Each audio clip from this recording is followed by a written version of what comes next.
Friends, geography का एक important topic है ग्लेशियर। सारे जो भी इम्पोर्टेंट गवर्नमेंट एग्ज़ाम्स हैं या जहाँ पे भी है इससे ऑब्जेक्टिव्स भी बनते हैं और मेंस में भी इससे क्वेश्चन आ जाते हैं डायरेक्ट डिस्क्रिप्टिव क्वेश्चंस जिनकी बात कर रहे हैं।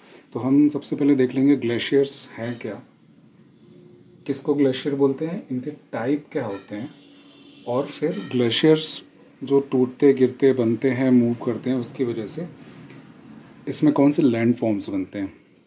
तो पार्ट 1 में हम कर लेंगे ग्लेशियर्स क्या हैं और इनके टाइप्स क्या हैं। पार्ट 2 में हम कर लेंगे कि इनके लैंड फॉर्म्स क्या हैं। लैंड फॉर्म्स क्योंकि बहुत सारे हैं तो एक वीडियो में नहीं आ पाएगा। तो सबसे पहले हम स्टार्ट करते हैं ग्लेशियर्स होते क्या हैं। तो ये तो हमको सबको पता है कि बहुत बड़े आइसी बॉडी को ग्लेशियर बोलते हैं, पर ये कैसे बनना शुरू होता है कि मान लीजिए ये कोई हिल है। सबसे पहली बात तो ये ठंडी जगह कहाँ पर होती है, या तो हाई अर्थ है ये, तो उसके हाई लैटिट्यूड में और हाई एटीट्यूड में होता है। एटीट्यूड मतलब हाइट ज़्यादा हो गई, ओशन सी लेवल से हाइट ज़्यादा हो गई, और लैटिट्यूड ये हो गया, और लॉन्गिट्यूड यानी कि जो ये जैसे 0 डिग्री है तो इसके ऊपर बढ़ते जाएं तो ये जो लॉन्गिट्यूड होता है तो यहाँ पर ठंड ज़्यादा होती है। तो ये हायर स्पेसेस मतलब कि नॉर्थ पोल साउथ पोल में होंगे, और जैसे हिमालय वगैरह हैं जो बहुत ऊंचाई पर है वहाँ पर बनेंगे। तो जब यहाँ पर स्नोफॉल होता है, या तो कोई कॉन्टिनेंटल पार्ट भी हो सकता है, लैंड पार्ट भी, जब यहाँ पर स्नोफॉल होता है तो स्नो यहाँ पर जमता जाता है। स्नो जो होता है ये सॉफ्ट होता है, ये क्रिस्टलाइन होता है, तो पहले बार तो ये जमता है, इसकी लेयर बनना शुरू हो जाती हैं। अभी ये उतना डेंस नहीं है। जब लेयर पे लेयर बनना शुरू होती हैं तो ये थिक और डेंस होना शुरू होता है। जब ये डेंस होना शुरू होता है तो ये पहले सॉफ्ट था, अब हार्ड होता जाता है। हार्ड होते होते इस पे लेयर जमती जाती है। यहाँ पे भी लेयर बनती जा रही है, स्टीप पे यहाँ पर। फिर बहुत सारी जब लेयर हो जाती है तो इन लेयर्स का ही नीचे की तरफ प्रेशर होता है, और नीचे से भी थर्मल एक्टिविटीज़ होती है, उसकी भी कुछ हीट होती है थोड़ी बहुत जो।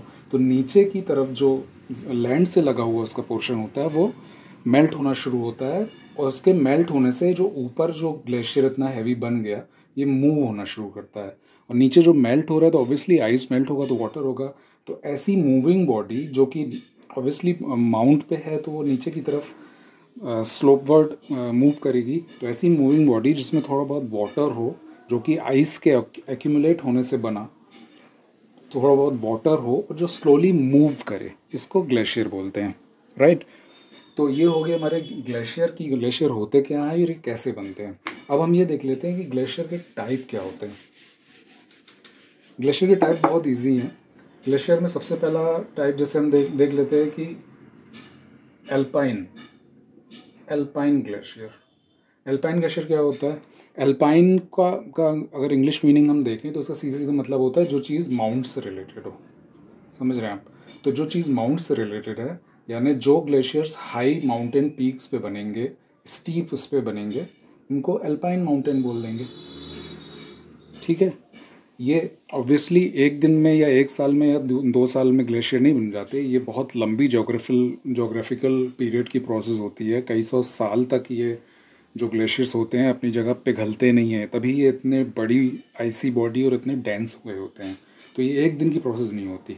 अब मान लीजिए यहाँ पर एक ये तो लैंड सरफेस था माउंटेन का, और इसके ऊपर ये ग्लेशियर बनना शुरू हुआ, और ये ग्लोबल वार्मिंग या किसी एंडोजेनिक यानी ज़मीन के नीचे की प्रोसेस से ये पिघला और ये नीचे गिर गया। तो ये गिरेगा कहाँ, ये माउंटेन है तो इसके फुट हिल पे गिरेगा, यहाँ पे गिरेगा, राइट। तो ये जो फुट हिल पे जाकर के बन गया, तो फुट हिल को पीडमोंट भी बोलते हैं। तो यहाँ पे अब जो ग्लेशियर बन गया इसी के गिरने से इसको बोल देते हैं पीडमोंट ग्लेशियर। ये 2 टाइप हो गए। तीसरा टाइप क्या हो जाता है, कॉन्टिनेंटल ग्लेशियर।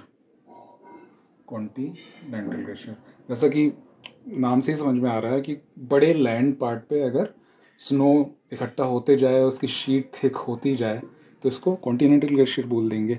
तो ये टाइप हो गए ग्लेशियर्स के। एक आध टाइप इसमें और भी होते हैं, वो बहुत इंपॉर्टेंट नहीं है। अगर आपको पूछे कि ग्लेशियर्स क्या हैं, उनके टाइप क्या हैं, तो आप उनको ऐसे बता सकते हैं। अब नेक्स्ट वीडियो में हम लोग देख लेंगे कि ग्लेशियर्स में लैंडफॉर्म्स क्या क्या होते हैं वो ज़्यादा इंपॉर्टेंट है, उसमें ऑब्जेक्टिव भी बनते हैं और उसमें कुछ 3 मार्कर्स में जैसे PCS एग्जाम्स वगैरह में 3 मार्कर्स वगैरह में उसमें क्वेश्चन भी पूछ लेते हैं, हम उसको नेक्स्ट वीडियो में करेंगे। अभी के लिए थैंक यू, बाय।